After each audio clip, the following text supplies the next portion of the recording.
cirinya orang yang kalau mengikuti hidayah Allah itu dia sudah tidak punya rasa takut dan sedih lagi. Ibu-ibu masih sering sedih nggak? Kalau anaknya mati nangis nggak? Kalau lewat kuburan malam-malam takut nggak? Berarti kalau kita masih ada rasa takut dan masih ada rasa sedih, itu sebagai indikator berarti kita ini belum menjadi kekasih Allah.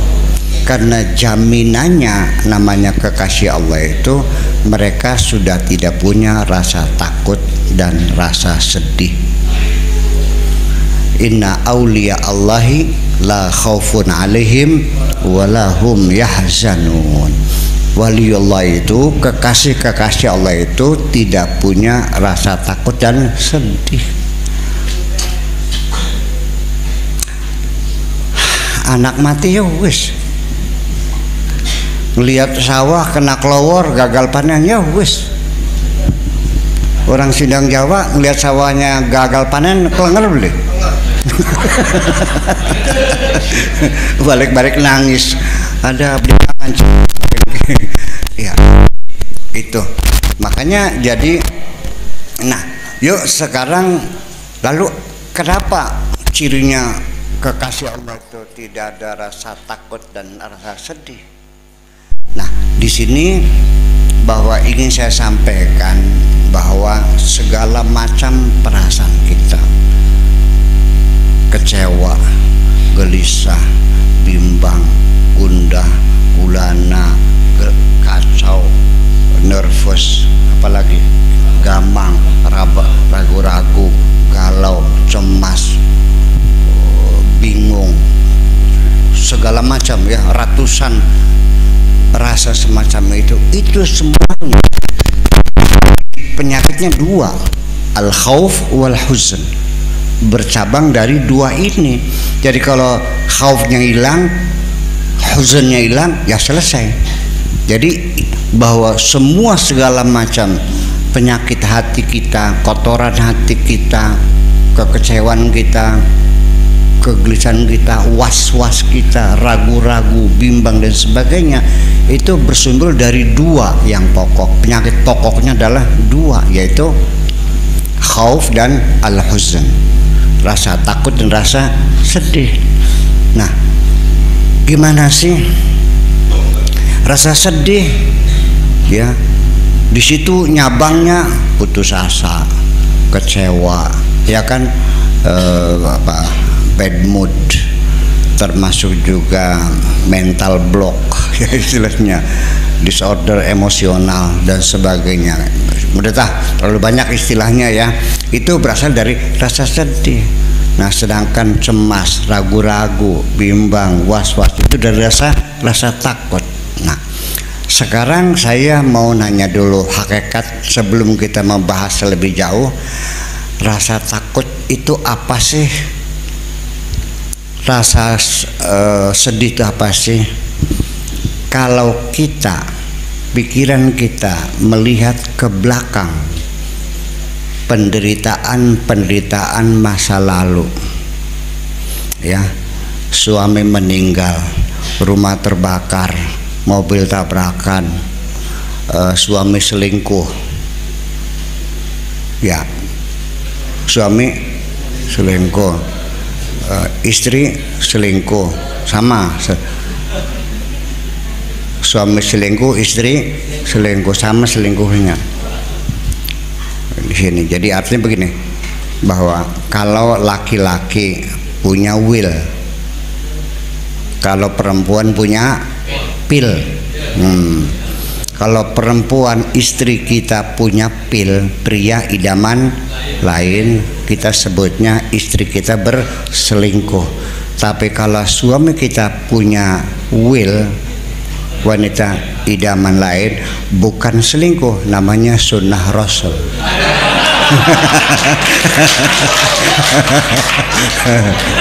Ini nggak adil kan?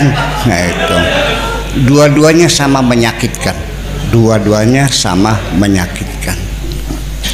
suami yang diselingkuhi istri sakit enggak? Istri diselingkuhi suami sakit enggak?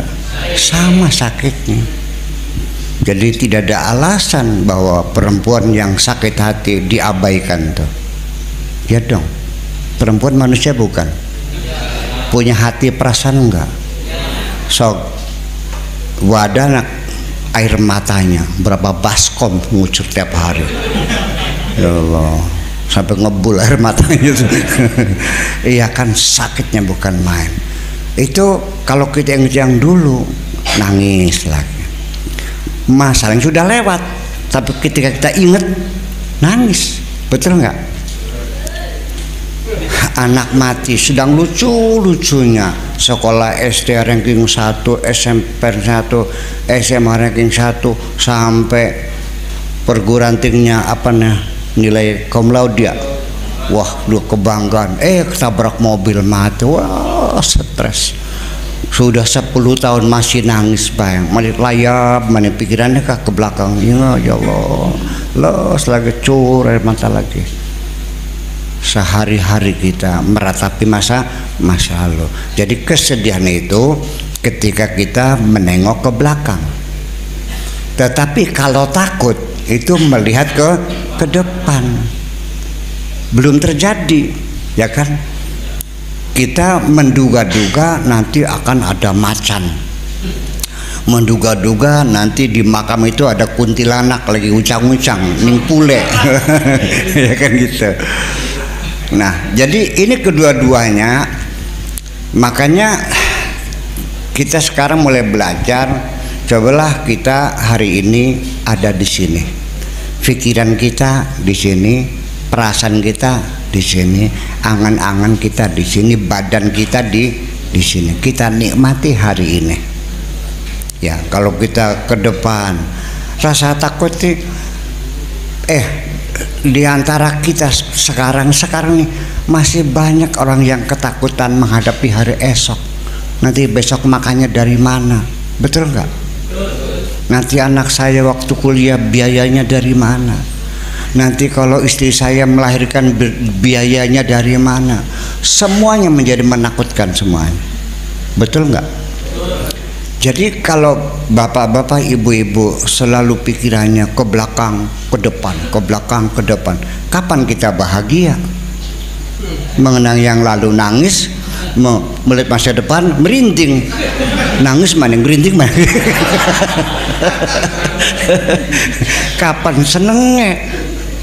Nah itulah makanya kita coba kita bikin bahagia. Udah begini aja lah.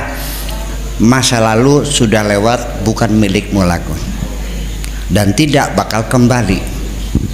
Masa depan belum terjadi dan belum ada.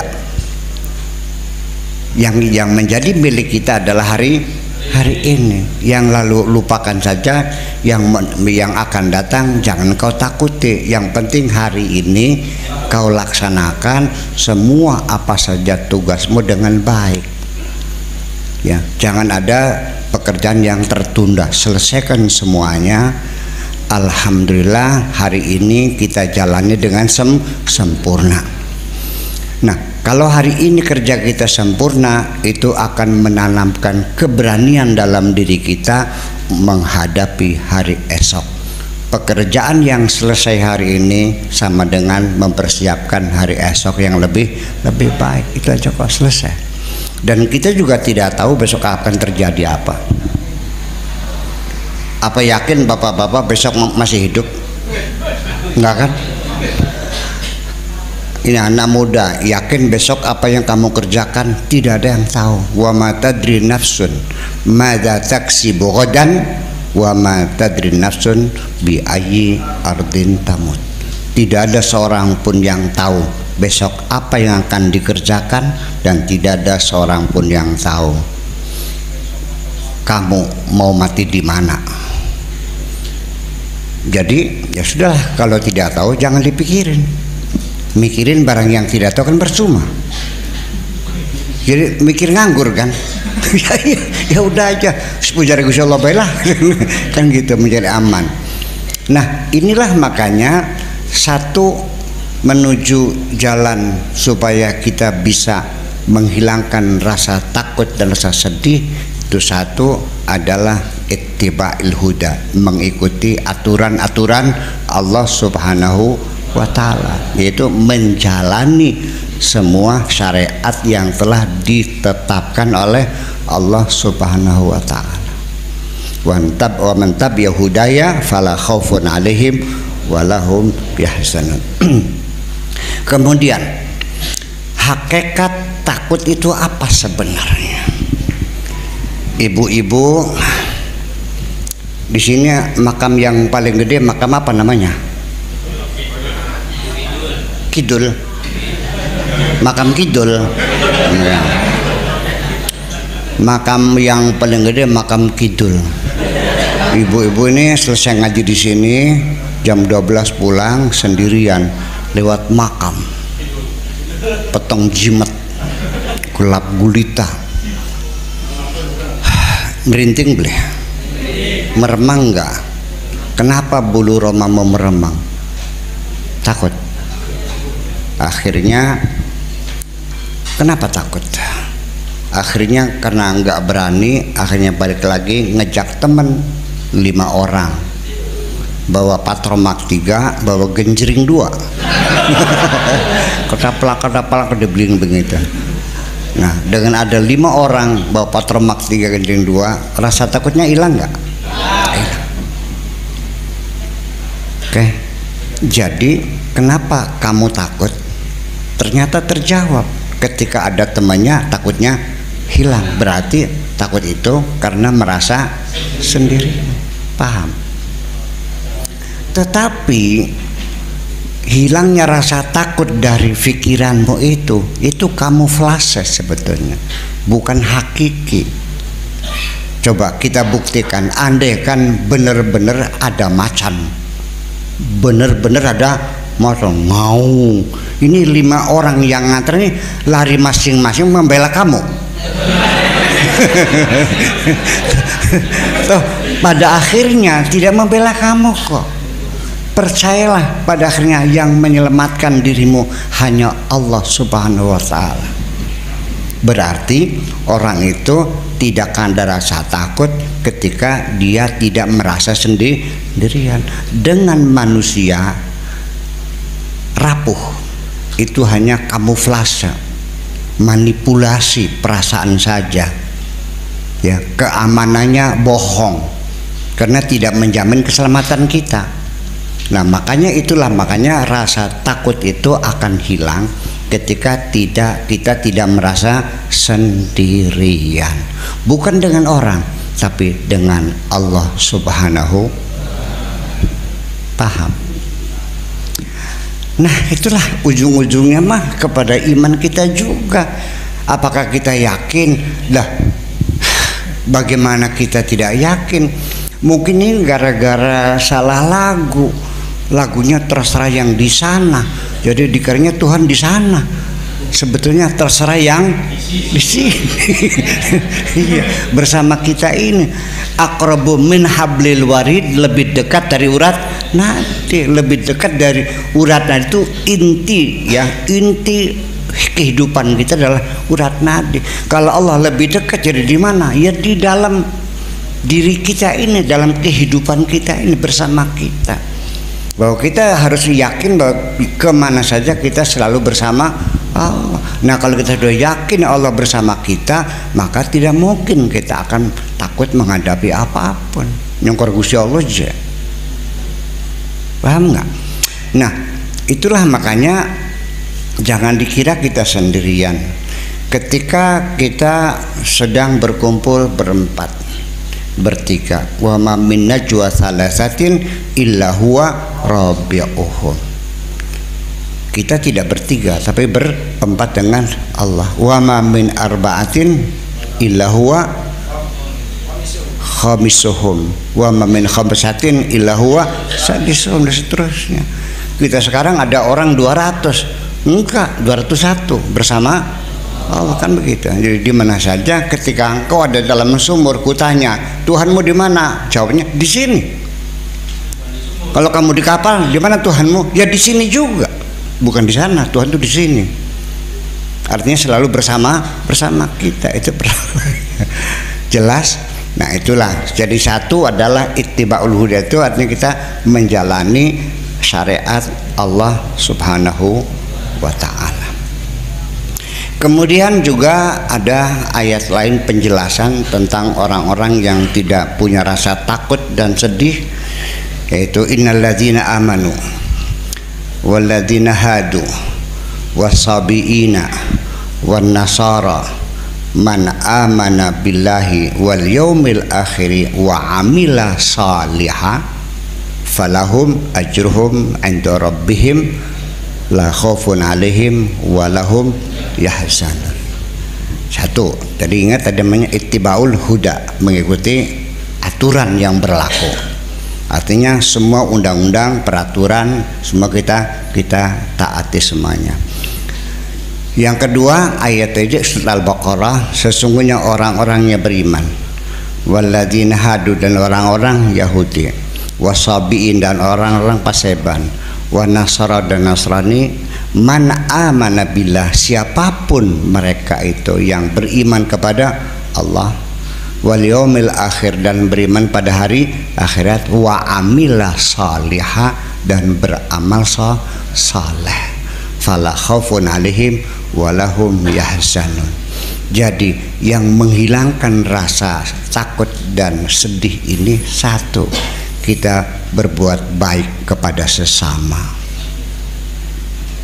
Ya, jadi orang kalau loman dermawan berbeda dengan orang medit.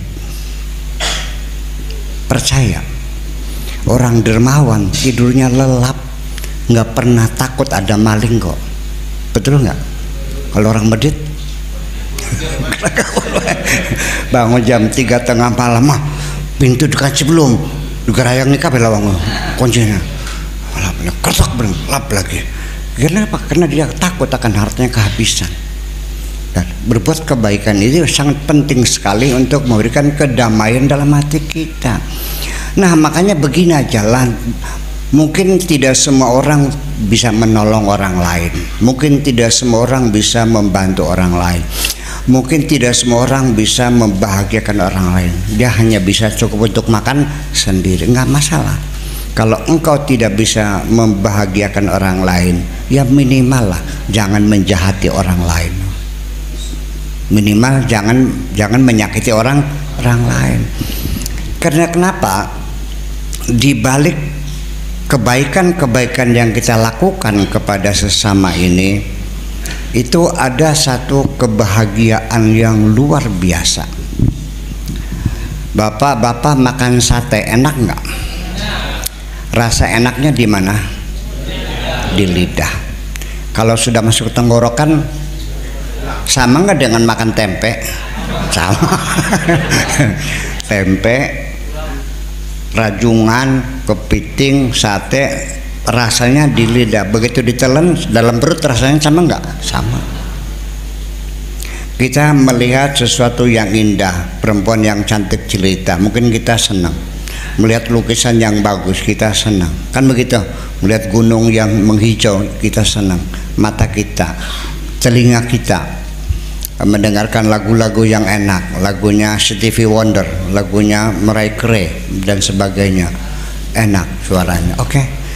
Tetapi ketika kita berbuat baik, bisa menolong orang sekecil apapun, sekalipun kebaikan kita hanya mengantarkan nenek-nenek nyebrang jalan, paham nggak?